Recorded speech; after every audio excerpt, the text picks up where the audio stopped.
Hello दोस्तों, नमस्कार। Way of maths channel में आपका फिर से स्वागत है। मैं हूं एम के गुजर। इस वीडियो में लेके आया हूं मध्य रेलवे के सोलापुर डिवीजन में 7 जनवरी 2023 को गुड्स गार्ड लेवल 5 के लिए जो पेपर हुआ था उस पेपर का दूसरा भाग। पहले भाग में 1 से लेकर के 30 तक के क्वेश्चन हल करवा चुके हैं। उसका लिंक डिस्क्रिप्शन में दे रखा है, वो आप वहां से जरूर देखें। इस वीडियो में क्वेश्चन नंबर 31 से हल करवाएंगे। देखेंगे क्वेश्चन नंबर 31, निम्न में से कौन सा फॉर्म गार्ड से संबंधित नहीं है। ए में दे रखा है T84B, बी में दे रखा है T81F, सी में दे रखा है T81FA और डी में दे रखा है T288F। ए में जो दे रखा है T84B ये गार्ड से संबंधित फॉर्म नहीं है, इसलिए 31 नंबर के क्वेश्चन का करेक्ट आंसर रहेगा ए। 32 नंबर का क्वेश्चन देखेंगे, मालगाड़ी में मार्शलिंग में इंजन से सैन्य विशेष वाहन के मोटर वाहन की स्थिति कहां रहेगी। ए में दे रखा है इंजन के बगल में, सैन्य विशेष वाहन के मोटर वाहन की मार्शलिंग में दिख रहा है ये। ए में रहेगी इंजन की बगल में, कोई जरूरी नहीं है। बी में रहेगा सबसे पीछे, कोई जरूरी नहीं है, लागू नहीं है। और इनमें से कोई नहीं। करेक्ट आंसर रहेगा इसका डी, इनमें से कोई नहीं। क्वेश्चन नंबर 33 देखेंगे। 33 नंबर का क्वेश्चन देखें, ट्रेन के गार्ड द्वारा स्टेशन से कोई ट्रेन शुरू नहीं की जाएगी। ट्रेन के गार्ड द्वारा स्टेशन से कोई ट्रेन शुरू नहीं की जाएगी जब तक कि खाली जगह दे रखा है ने ट्रेन को छोड़ने की अनुमति नहीं दी गई। ए में दे रखा है सेक्शन कंट्रोलर, जब स्टेशन पर गाड़ी खड़ी होगी तो सेक्शन कंट्रोलर का और गार्ड का उसमें कोई संबंध नहीं है। लोको पायलट और सहायक लोको पायलट सी में दे रखा है, इनका कोई मतलब नहीं है। गार्ड और लोको पायलट दोनों की सहमति से गाड़ी का डिपार्चर होता है। और डी में दे रखा है इनमें से कोई नहीं। और इसका करेक्ट आंसर होगा डी, क्योंकि स्टेशन मास्टर के द्वारा इसकी अनुमति दी जाएगी। ट्रेन के गार्ड के द्वारा स्टेशन से कोई ट्रेन शुरू नहीं की जाएगी जब तक कि स्टेशन मास्टर ने ट्रेन को छोड़ने की अनुमति नहीं दी है। करेक्ट आंसर रहेगा इसका डी। क्वेश्चन नंबर अगला 34 देखेंगे, ट्रैफिक गेट स्टेशन के खाली जगह दे रखी है सिग्नल के बीच स्थित है। ट्रैफिक गेट स्टेशन के कहां स्थित होगा। ए में दे रखा है सबसे बाहरी अनुज्ञात्मक सिग्नल, बी में दे रखा है स्टार्टर सिग्नल, सी में दे रखा है सबसे बाहरी स्टॉप सिग्नल। करेक्ट आंसर रहेगा इसका सी। ट्रैफिक गेट होम सिग्नल से होम सिग्नल के बीच रहता है। सबसे बाहरी स्टॉप सिग्नल, प्रथम रोक सिग्नल इधर का और प्रथम रोक सिग्नल डाउन का प्रथम रोक सिग्नल और अप के प्रथम रोक सिग्नल के बीच में ये जो भी गेट रहेगा वो ट्रैफिक का गेट रहेगा। जबकि स्टेशन सेक्शन एडवांस स्टार्टर से एडवांस स्टार्टर के बीच में होता है। बी क्लास ब्लॉक स्टेशन का जो स्टेशन सेक्शन है वो एडवांस स्टार्टर से एडवांस स्टार्टर के बीच रहता है। जबकि होम सिग्नल से होम सिग्नल, सबसे बाहरी रोक सिग्नल से सबसे बाहरी रोक सिग्नल के बीच का जो भाग है उसमें यदि कोई गेट है, एलसी गेट है, तो वो ट्रैफिक का माना जाता है। इसलिए क्वेश्चन नंबर 34 का करेक्ट आंसर रहेगा सी। क्वेश्चन नंबर 35 देखेंगे, जहां डबल डिस्टेंट सिग्नल लगे हों वहां पर डिस्टेंट सिग्नल को पहचान के लिए सिग्नल के खंबे पर बारी बारी से चमकने वाले खाली जगह और खाली जगह पेंट किए जाते हैं। किस पेंट से पेंट किया जाता है। ए में दे रखा है पीला और काला, बी में दे रखा है काला और सफेद, सी में दे रखा है ग्रे और काला। दोस्तों, सहायक नियम 3.07 के 3 के अनुसार, सहायक नियम उत्तर पश्चिमी रेलवे की G&SR से सहायक नियम 3.07 के 3 के अनुसार बहुसंकेती कलर लाइट वाले क्षेत्र में डबल डिस्टेंट सिग्नल लगाने का भी प्रावधान है। किसमें। सहायक नियम 3.07 के 3 के अनुसार बहुसंकेती कलर लाइट वाले क्षेत्र में डबल डिस्टेंट सिग्नल लगाने का भी प्रावधान है, जिसका उद्देश्य अधिक तेज गति की गाड़ियों के लिए अधिक ब्रेकिंग दूरी प्राप्त करना है ताकि लोको पायलट अपनी गाड़ी को बेहतर ढंग से नियंत्रित कर सके। ऐसे में स्टेशनों पर 2 डिस्टेंट सिग्नल लगाए जाते हैं जिनमें से प्रथम रोक सिग्नल से 2000 मीटर की दूरी पर लगे हुए सिग्नल को डिस्टेंट सिग्नल व 1000 मीटर की दूरी पर लगे हुए सिग्नल को इनर डिस्टेंट सिग्नल कहते हैं। इनका जो खंभा है वो पीले और काले रंग से बारी बारी से पेंट किया होता है। 35वें क्वेश्चन का करेक्ट आंसर रहेगा ए। क्वेश्चन नंबर 36 देखेंगे। प्रत्येक स्टेशन पर शंटिंग प्रतिबंध खाली जगह में समाहित हैं। प्रत्येक स्टेशन पर जो शंटिंग प्रतिबंध है वो किस में लिखे होते हैं? ए में दे रखा है स्टेशन कार्य नियम यानी कि स्टेशन वर्किंग रूल। बी में दे रखा है कार्य समय सारिणी वर्किंग टाइम टेबल। सी में दे रखा है G&SR सामान्य एवं सहायक नियम पुस्तिका। और डी में दे रखा है गेट कार्य नियम गेट वर्किंग रूल। और इसका करेक्ट आंसर रहेगा SWR। प्रत्येक स्टेशन पर शंटिंग प्रतिबंध SWR स्टेशन कार्य नियम स्टेशन वर्किंग रूल्स में समाहित होते हैं। 36वें क्वेश्चन का करेक्ट आंसर रहेगा ए। क्वेश्चन नंबर 37 देखेंगे। गार्ड दिन के समय खाली जगह दे रखी है, झंडा या रात में खाली जगह दे रखी है, बत्ती ऊपर नीचे करके गाड़ी विखंडन का संकेत देगा। गार्ड दिन के समय और रात के समय गाड़ी विखंडन का संकेत कैसे देगा? ए में दे रखा है लाल और हरा, बी में दे रखा है हरा और लाल, सी में दे रखा है हरा और सफेद। दोस्तों सामान्य नियम 6.08 के 3 में साफ लिखा है। सामान्य नियम 6.08 के 3 में साफ लिखा है कि ट्रेन मैनेजर दिन में हरी झंडी और रात में सफेद बत्ती यथासंभव अधिक से अधिक ऊपर से नीचे बार बार हिलाकर गाड़ी के विभाजन हो जाने का संकेत देगा।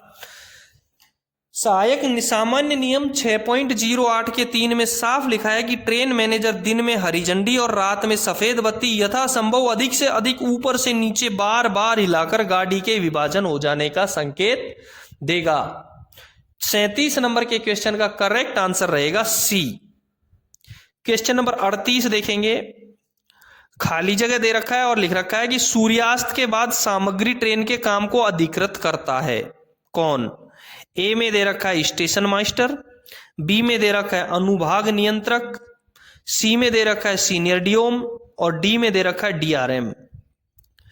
पहले मैं आपको बता दूं कि सामग्री ट्रेन का जो विवरण है वो G&SR के अध्याय 4 के भाग J में किया गया है। सामग्री ट्रेन का जो वर्णन है वो G&SR के अध्याय 4 के भाग J में किया गया है। दोस्तों G&SR में NWR की G&SR में 18 अध्याय हैं और 8 परिशिष्ट हैं।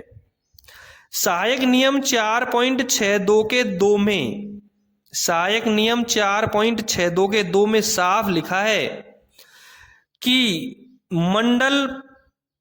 लिखा है कि विशेष आपातकालीन में मटेरियल ट्रेन प्रभारी इंजीनियर के प्राधिकार के अधीन विशेष आपातकाल में मटेरियल ट्रेन को प्रभारी इंजीनियर के प्राधिकार के अधीन किसी भी समय चलाई जा सकती है।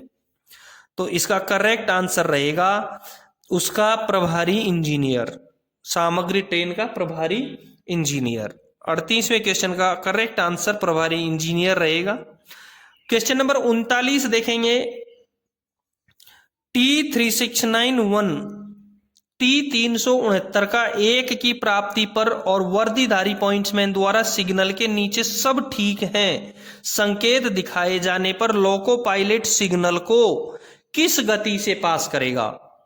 ए में दे रखा है स्टॉप और 15 kmph, बी में दे रखा है स्टॉप और 10 kmph, सी में दे रखा है 15 किलोमीटर प्रति घंटे से बिना रुके और डी में दे रखा है 10 किलोमीटर प्रति घंटे की स्पीड से बिना रुके। सहायक नियम 3.69 के 3 में साफ लिखा है कि स्टेशन मास्टर एक रेल कर्मचारी को हैंड सिग्नल सहित खराब निकट या पथ यानी राउटिंग सिग्नल को बाहरी सिग्नल यदि कोई हो के नीचे तैनात करेगा। स्टेशन मास्टर एक रेल कर्मचारी को हैंड सिग्नल के सहित बाहरी सिग्नल, जो भी सिग्नल है उसके नीचे तैनात करेगा। बाहरी सिग्नल पर इस प्रकार तैनात किया गया रेल कर्मचारी उस सिग्नल पर हैंड सिग्नल से दिए गए सिग्नल को दोहराएगा। लोको पायलट फॉर्म T3691 के प्राधिकार पर जो सामान्य नियम 3.69 के अनुसार जारी किया जाएगा, 15 किलोमीटर प्रति घंटे की गति से बाहरी या निकट पथ राउटिंग सिग्नल को पार करेगा, बिना रुके पार करेगा। 39 नंबर के क्वेश्चन का करेक्ट आंसर रहेगा सी, 15 किलोमीटर प्रति घंटे बिना रुके। क्वेश्चन नंबर 40 देखेंगे, लॉन्ग हॉल की ट्रेन में प्रारंभिक स्टेशन पर कम से कम कितना प्रतिशत ब्रेक पावर और चलने पर कितना प्रतिशत पावर होना चाहिए। ए में दे रखा है 90 और 95, बी में दे रखा है 100 और 95, सी में दे रखा है 95 और 90 और डी में दे रखा है 100 और 90। करेक्ट आंसर रहेगा इसका सी, यानी कि लॉन्ग हॉल की ट्रेन में प्रारंभिक स्टेशन पर कम से कम 95% ब्रेक पावर और चलने पर 90% ब्रेक पावर होनी चाहिए। 44 नंबर के क्वेश्चन का करेक्ट आंसर रहेगा सी। 41 नंबर का क्वेश्चन देखेंगे, डिवीजन के लिए बुक्ड स्पीड किसके द्वारा निर्धारित की जाती है। ए में दे रखा है CPTM, बी में दे रखा है DRM, सी में दे रखा है PCOM। ए में दे रखा है CPTM। CPTM का जो फुल फॉर्म होता है वो होता है चीफ पैसेंजर ट्रांसपोर्टेशन मैनेजर, मुख्य यात्री परिवहन प्रबंधक। बी में DRM का सब जानते हैं, डिवीजन रेल मैनेजर, और सी में PCOM का सब जानते हैं, principal chief operation manager. Correct answer रहेगा इसका सी, PCOM। डिवीजन के लिए बुक्ड स्पीड PCOM द्वारा निर्धारित की जाती है। क्वेश्चन नंबर 42 देखेंगे, लोकोमोटिव की गति जब वही लोको पायलट ब्लॉक सेक्शन में ट्रेन के शेष भाग को लाने के लिए जा रहा है। लोकोमोटिव की गति जब वही लोको पायलट ब्लॉक सेक्शन में से ट्रेन के शेष भार को लाने के लिए जा रहा है। 15 किलोमीटर प्रति घंटे, बी में दे रखा है 30 किलोमीटर प्रति घंटे, सी में दे रखा है 25 किलोमीटर प्रति घंटे और डी में दे रखा है इनमें से कोई नहीं। इसका करेक्ट आंसर रहेगा सी, 25 किलोमीटर प्रति घंटे। करेक्ट आंसर इसका सी रहेगा, 25 किलोमीटर प्रति घंटे। क्वेश्चन नंबर 43 देखेंगे, सतर्कता आदेश कॉशन ऑर्डर कितने पन्नों में होगा। सतर्कता आदेश यानी कॉशन ऑर्डर कितने पन्नों में होगा। ए में दे रखा है 1, 3, बी में दे रखा है 2, सी में दे रखा है 4। इसका जो उल्लेख है वो सतर्कता आदेश का जो उल्लेख है वो परिशिष्ट क में किया गया है। सतर्कता आदेश का उल्लेख कहाँ किया गया है, परिशिष्ट क में। परिशिष्ट क के बिंदु 5 के क में साफ लिखा है कि सतर्कता आदेश निर्धारित फॉर्म T409 पर तैयार किया जाएगा, जो कि 3 प्रतियों में छापे जाते हैं और 50 सेट की एक पुस्तक के रूप में जिल्द बंद किए जाते हैं। पैरा अणे में उल्लिखित बातों के अलावा पहली पन्नी रिकॉर्ड प्रति, जबकि दूसरी पन्नी लोको पायलट के लिए और तीसरी पन्नी गार्ड के लिए होती है। जब गाड़ी लोको पायलट और को लोको पायलट द्वारा चलाई जा रही है, सतर्कता आदेश 4 प्रतियों में तैयार किया जाना चाहिए। जब गाड़ी लोको पायलट और को लोको पायलट द्वारा चलाई जा रही है तो सतर्कता आदेश 4 प्रतियों में तैयार किया जाना चाहिए। प्रत्येक एक लोको पायलट को लोको पायलट को, गार्ड और स्टेशन रिकॉर्ड के लिए। इसे कार्बन विधि द्वारा 3 या 4 प्रतियों में साफ व पठन योग्य तैयार किया जाना चाहिए। यानी कि सतर्कता आदेश 3 या 4 पन्नों में तैयार किया जाएगा। क्वेश्चन नंबर 44 देखेंगे, फोग सिग्नल पोस्ट, फिर खाली जगह दे रखा है, फिर लिखा है सिग्नल से कितने मीटर की दूरी पर लगाया जाता है। ए में डिस्टेंस से 270 मीटर, बी में प्रथम रोक सिग्नल से 270 मीटर, सी में डिस्टेंस से 275 मीटर और डी में प्रथम रोक सिग्नल से 275 मीटर। इस आशय का जो वर्णन है वो सहायक नियम 3.61 के 1 के घ में किया गया है। इस प्रकार का जो उल्लेख है उसमें साफ लिखा है, सहायक नियम 3.61 के 1 के घ में साफ लिखा है कि फोग सिग्नल पोस्ट प्रथम रोक सिग्नल से 270 मीटर की दूरी पर लगाया जाता है। फोग सिग्नल पोस्ट प्रथम रोक सिग्नल से 270 मीटर की दूरी पर लगाया जाता है। क्वेश्चन नंबर 44 का करेक्ट आंसर रहेगा बी। क्वेश्चन नंबर 45 देखेंगे, यदि विभाजित गाड़ी के दो भागों के बीच पर्याप्त समय है तो गेटमैन खाली जगह दे रखी है, फिर लिख रखा है डेटोनेटर को कितने मीटर की दूरी पर रखेगा। यदि विभाजित गाड़ी के दो भागों के बीच पर्याप्त समय है तो गेटमैन कितने डेटोनेटर कितने कितने मीटर की दूरी पर रखेगा। ए में दे रखा है 3 डेटोनेटर 10 मीटर की दूरी पर, बी में दे रखा है 4 डेटोनेटर 600 10 और 10 मीटर की दूरी पर, सी में दे रखा है 2 डेटोनेटर 10 मीटर की दूरी पर, और डी में दे रखा है 3 डेटोनेटर 250 और 10 मीटर की दूरी पर। करेक्ट आंसर रहेगा इसका ए। यदि विभाजित गाड़ी के दो भागों के बीच पर्याप्त समय है तो गेटमैन 3 डेटोनेटर 10 मीटर की दूरी पर रखेगा। क्वेश्चन नंबर 46 देखेंगे, यदि एक मालगाड़ी को 15 इंच से अधिक ढलान पर खड़ा किया जाता है तो ट्रेन के गार्ड ब्रेक वैन के हैंड ब्रेक और 4 व्हीलर लोड के मामले में खाली जगह दे रखा है वैगनों के हैंड ब्रेक और 8 व्हीलर लोड के मामले में वैगनों के हैंड ब्रेक लगाएगा। ए में दे रखा है 10 और 5, बी में दे रखा है 3 और 6, सी में दे रखा है 2 और 4। इसका करेक्ट आंसर रहेगा 10 और 5। क्वेश्चन नंबर 46 का करेक्ट आंसर रहेगा ए 10 और 5। क्वेश्चन नंबर 47 देखेंगे, 47वें क्वेश्चन में लिखा है कि गार्ड द्वारा ब्रेक रिलीज करने के लिए निम्नलिखित में से कौन सा सीटी कोड है। गार्ड द्वारा ब्रेक रिलीज करने के लिए निम्नलिखित में से कौन सा सीटी कोड है। ए में दे रखा है 1 छोटी और बड़ी, बी में दे रखा है 2 छोटी, सी में दे रखा है 1 बड़ी और 1 छोटी। ए में जो दे रखा है वो सीटी कोड कहीं है नहीं। बी में जो दे रखा है 2 छोटी सीटी, मैं आपको बता देता हूं कि 2 छोटी सीटी क्यों बजाई जाती हैं। गार्ड के संकेत मांगने के लिए 2 छोटी सीटी बजाई लोको पायलट के द्वारा 2 सीटी छोटी कब कब बजाई जाती हैं। गार्ड से संकेत मांगने के लिए, या गार्ड द्वारा संकेत का आदान प्रदान नहीं किया गया हो तब, या स्टेशन स्टाफ द्वारा संकेत का आदान प्रदान नहीं किया गया हो तब 2 छोटी सीटी बजाई जाती हैं। 1 बड़ी और 1 छोटी सीटी कब बजाई जाती है।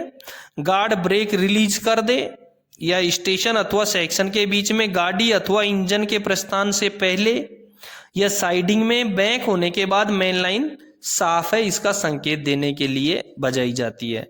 तो 47वें क्वेश्चन का करेक्ट आंसर हो गया सी 1 बड़ी और 1 छोटी। क्वेश्चन नंबर 48 देखेंगे, विस्फोटक सामग्री से लदे वैगनों की शंटिंग की अधिकतम गति खाली जगह दे रखी है किलोमीटर प्रति घंटे से अधिक नहीं होनी चाहिए। विस्फोटक सामग्री से लदे वैगनों की शंटिंग ए में दे रखा है 2, बी में दे रखा है 5, सी में दे रखा है 10 और डी में दे रखा है 15। शंटिंग के दौरान नॉर्मल अधिकतम गति होती है 15 किलोमीटर प्रति घंटे। शंटिंग की सामान्य जो गति होती है वो अधिकतम 15 किलोमीटर प्रति घंटे होती है। और विस्फोटक गैस, पेट्रोलियम, ज्वलनशील माल, एसिड, क्षयकारी एवं जहरीले पदार्थ से लदे डिब्बों की शंटिंग के दौरान अधिकतम गति होती है 8 किलोमीटर प्रति घंटे। खाली अथवा भरे बॉक्स एवं बॉब्स टाइप बोगी वैगन जिनका डिजाइन अधिक शंटिंग गति के लिए नहीं बना है, उनमें अकेले डिब्बे की गति होती है 5 से 6 किलोमीटर प्रति घंटे। 2 या अधिक बॉक्सन, बॉबिन या BCNHL आदि डिब्बे जो किसी भी सिरे पर ट्रांजिशन कपलरों के साथ आपस में जोड़े गए हों, उनकी गति होती है 2 किलोमीटर प्रति घंटे। ठीक है। विस्फोटक सामग्री लदे वैगनों की गति का क्लियर हो गया आपको कि जो विस्फोटक सामग्री से लदे होते हैं उनकी गति होगी 8 किलोमीटर प्रति घंटे, जो इसमें दी नहीं होती है। 48वें क्वेश्चन में दी नहीं रखी है। मैं आपको एक बार फिर से बता दूं, इस प्रश्न पत्र को NWR के GNSR के द्वारा के साथ हल किया गया है। यदि कोई कंक्लूजन है तो आप अपने डिवीजन या रेलवे का रूल बुक जरूर देख लें। 49 नंबर का क्वेश्चन देखेंगे अगला 49 नंबर का। 56 से अधिक वैगन वाली मालगाड़ी के पिछले ब्रेक वैन में 56 से अधिक वैगन वाली मालगाड़ी के पिछले ब्रेक वैन में न्यूनतम वायुदाब ब्रेक पाइप में कितने किलोग्राम वर्ग सेंटीमीटर है? ए में 4.8, बी में 4.6, सी में 4.7। इसका करेक्ट आंसर रहेगा सी, 4.7 किलोग्राम पर वर्ग सेंटीमीटर। 49 नंबर के क्वेश्चन का करेक्ट आंसर सी। 50 नंबर का क्वेश्चन देखेंगे। गार्ड मेमो बुक का नंबर है, ए में दे रखा है T288F, सी बी में दे रखा है T13V, सी में दे रखा है T138B और इसका करेक्ट आंसर है बी, T13B। 50वें क्वेश्चन का करेक्ट आंसर हुआ बी। क्वेश्चन नंबर 51 देखेंगे। लोको पायलट को शंटिंग उद्देश्य के लिए ब्लॉक सेक्शन में प्रवेश करने के लिए निम्न प्राधिकार पत्र अधिकृत करता है। शंटिंग उद्देश्य के लिए कौन सा प्राधिकार पत्र दिया जाता है? ए में दे रखा है T3693B, बी में T806 और सी में T512। जिन भी प्राधिकार के आगे टी लिखा हुआ है उसका मतलब वो प्राधिकार ट्रांसपोर्टेशन का है, परिचालन विभाग का है। इसलिए ए में दे रखा है T3693B। जो T3693B अथॉरिटी होती है वो ऑन अथवा खराब स्थिति में सिग्नलों को पार करने का प्राधिकार होता है। बी में T806 दे रखा है, यही करेक्ट आंसर है। ये शंटिंग आदेश का है नंबर है, T806 शंटिंग आदेश का नंबर है। डीसी में दे रखा है T512। T512 होता है कॉमन स्टार्टर सिग्नल वाली लाइन से गाड़ी प्रस्थान करने के लिए दिया जाने वाला प्राधिकार। ठीक है, 3693 हो गया ऑन अथवा खराब स्थिति में सिग्नलों को पार करने का प्राधिकार। T806 शंटिंग आदेश, T512 कॉमन स्टार्टर सिग्नल वाली लाइन से गाड़ी प्रस्थान के लिए दिया जाने वाला प्राधिकार। ट्रेन नियंत्रण से बाहर होने पर निम्नलिखित में से कौन सा सिटी कोड है? अगला क्वेश्चन 52 नंबर देखेंगे। ट्रेन नियंत्रण से बाहर होने पर निम्नलिखित में से कौन सा सिटी कोड है? ए में दे रखा है छोटी छोटी छोटी 3 सीटी, बी में दे रखा है निरंतर, सी में दे रखा है रुक रुक कर और डी में दे रखा है छोटी छोटी छोटी छोटी 4 सीटी। आपको बता देता हूं बारी बारी से। ए में जो 3 सीटी दे रखी है वो 3 लगातार 3 ड्राइवर 3 छोटी सीटी मारता है जब गार्ड ब्रेक लगाओ या गाड़ी काबू से बाहर है गार्ड सहायता करें। यही इसका करेक्ट आंसर होगा 52 नंबर के क्वेश्चन का। अब मैं आपको आगे बता देता हूं निरंतर। बी में दे रखा है निरंतर। यदि लंबी लंबी अंतराल से यदि लोको पायलट सीटी बजा रहा है तो वो बजाएगा समपार पर पहुंचते समय, समपार फाटक पर पहुंचते समय छोटी लंबी लंबी अंतराल के द्वारा निरंतर सीटी बजाएगा। सी में दे रखा है रुक रुक कर, यानी छोटी छोटी बार बार, छोटी छोटी बार बार सीटी बजाएगा लोको पायलट जब उसके खतरे का आभास होगा जब बजाएगा, या डबल लाइन पर यातायात के विपरीत दिशा में जाते समय वो रुक रुक कर बार बार छोटी सीटी बजाएगा। डी में दे रखा है 4 सीटी छोटी छोटी। दुर्घटना, रुकावट, फेलियर या अन्य किसी कारण से गाड़ी आगे जाने में असमर्थ है तो वो 4 छोटी छोटी सीटी बजाएगा, या गाड़ी का पीछे से बचाव करे इसके लिए भी वो 4 छोटी छोटी सीटी बजाएगा। निश्चित हो गया। क्वेश्चन नंबर 52 का करेक्ट आंसर रहेगा ए। क्वेश्चन नंबर 53 देखेंगे। सामग्री गाड़ी चलने का सिग्नल देने से पहले देखेगा कि सभी कामगार रेलगाड़ी में है और उन्हें बैठने के लिए चेतावनी देगा। कौन? मेटेरियल ट्रेन का मामला आ गया है, मेटेरियल ट्रेन का मामला आ गया है। मैंने पहले भी आपको बताया है इसी प्रश्न पत्र में कि मेटेरियल ट्रेन का G&SR के चौथे अध्याय में वर्णन किया गया है। चौथे अध्याय में भाग ज में मेटेरियल ट्रेन का वर्णन किया गया है। सामग्री ट्रेन चलने का सिग्नल देने से पहले कौन देखेगा कि कामगार रेलगाड़ी में हैं और उन्हें बैठने के लिए चेतावनी देगा? ए में दे रखा है स्टेशन मास्टर, बी में दे रखा है SSC पीवे, सी में दे रखा है लोको पायलट और डी में दे रखा है गार्ड। 4.63 के अंदर साफ लिखा है, सामान्य नियम 4.63 के अंदर साफ लिखा है कि मेटेरियल ट्रेन का ट्रेन मैनेजर गाड़ी चलाने का सिग्नल देने से पहले ये देख लेगा कि सभी कर्मकार गाड़ी पर चढ़ गए हैं और उन्हें बैठ जाने की चेतावनी देगा। 53 नंबर का करेक्ट आंसर हुआ डी। क्वेश्चन नंबर 54 देखेंगे। बिना सिग्नल वाली लाइन पर ट्रेन को लेने के लिए लोको पायलट को ऑन में अप्रोच स्टॉप सिग्नल पास करने के लिए पर अधिकृत किया गया है। किस पर अधिकृत किया गया है? बिना सिग्नल वाली लाइन पर ट्रेन को लेना है, ऑन में अप्रोच स्टॉप सिग्नल पास करने के लिए। बिना सिग्नल नहीं है और ऑन में अप्रोच स्टॉप सिग्नल पास करना है। ए में दे रखा है T509, बी में दे रखा है T511, सी में दे रखा है लिखित अधिकार। तो ए में बता देता हूं, ए में जो दे रखा है T509 वो किसके लिए काम में आता है? वो आता है अवरुद्ध लाइन पर गाड़ी लेने के लिए प्राधिकार। T509 अवरुद्ध लाइन पर गाड़ी लेने के लिए प्राधिकार। बी में दे रखा है T511 होता है सिग्नल रहित लाइन से गाड़ी के प्रस्थान के लिए प्राधिकार। और सी में दे रखा है लिखित अधिकार। और इस क्वेश्चन का करेक्ट आंसर होगा लिखित अधिकार, और वो भी किसके द्वारा? स्टेशन मास्टर के द्वारा। वो भी किसके द्वारा? स्टेशन मास्टर के द्वारा। 54 नंबर के क्वेश्चन का करेक्ट आंसर हो गया सी। क्वेश्चन नंबर 55 देखेंगे। डबल लाइन पर सभी संचार व्यवस्था भंग के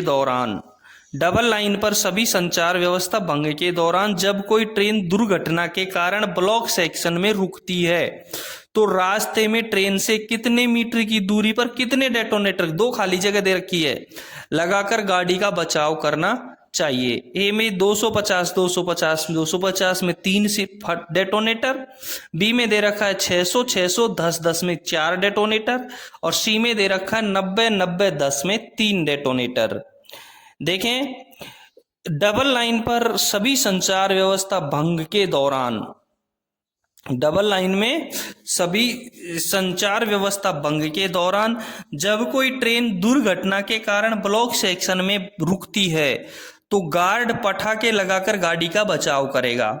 वह किसी भी गेज में गाड़ी या रुकावट से 250 मीटर पर पहला, वह 500 मीटर पर दूसरा और उससे 10 मीटर के अंतर पर तीसरा पटाखा लगाएगा।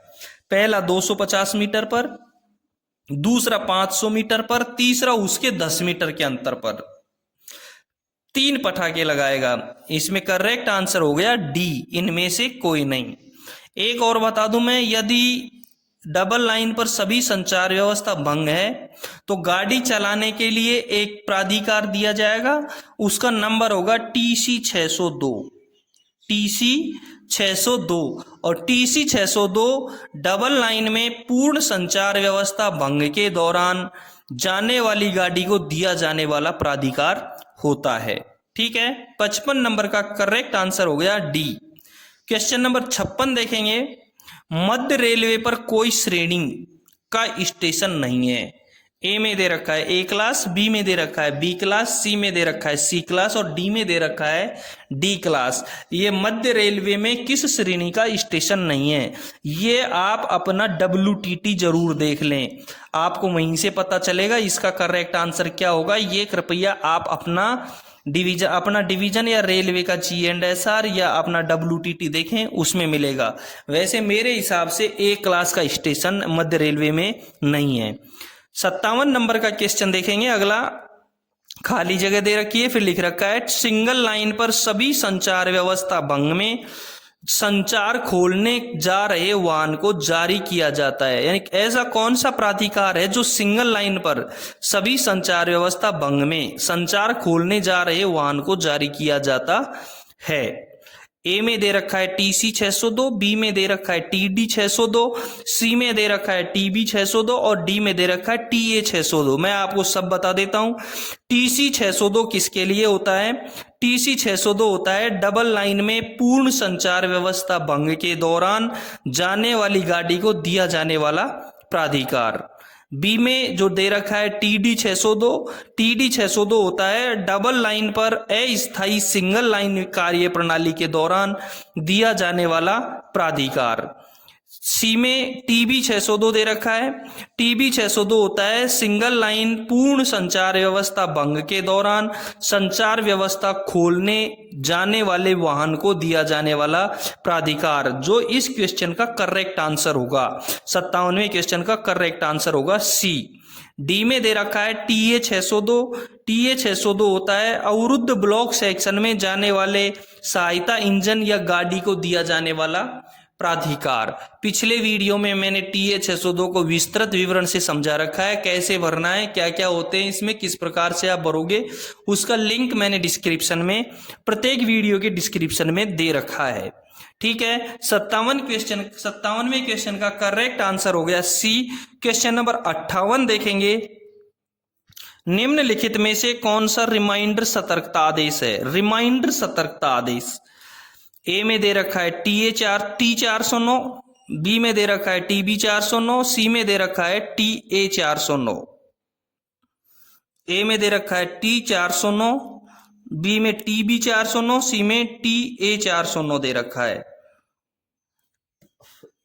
इसमें ए में T 409 होता है सतर्कता आदेश। बी में दे रखा है TB 409 होता है रिमाइंडर सतर्कता आदेश। यानी 58वें क्वेश्चन का करेक्ट आंसर हो गया बी, TB 409। सी में दे रखा है TA 409 जो होता है कुछ नहीं सतर्कता आदेश। TA 409 होता है कुछ नहीं सतर्कता आदेश। 58वें क्वेश्चन का करेक्ट आंसर हो गया बी। क्वेश्चन नंबर 59 देखेंगे। सिंगल लाइन में सभी संचार विफलता के दौरान, सिंगल लाइन में सभी संचार विफलता के दौरान एक से अधिक ट्रेन के लिए लाइन क्लियर पूछने के लिए निम्नलिखित में से किस प्राधिकार पत्र का उपयोग किया जाता है? ए में दे रखा है TC 602, बी में दे रखा है TI 602, सी में दे रखा है TE 602। बता देता हूं आपको, ए में जो दे रखा है TC 602 होता है डबल लाइन में पूर्ण संचार व्यवस्था भंग के दौरान जाने वाली गाड़ी को दिया जाने वाला प्राधिकार।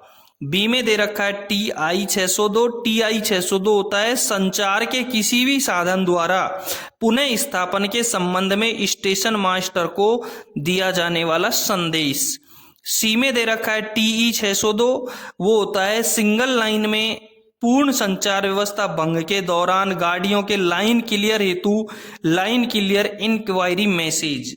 यही 59 नंबर क्वेश्चन का करेक्ट आंसर है TE 602। 59 नंबर क्वेश्चन का करेक्ट आंसर हुआ सी। 60 नंबर का क्वेश्चन देखेंगे। निम्न में से कौन सा प्राधिकार पत्र खराब शंट सिग्नल को पास करने के लिए जारी किया जाता है?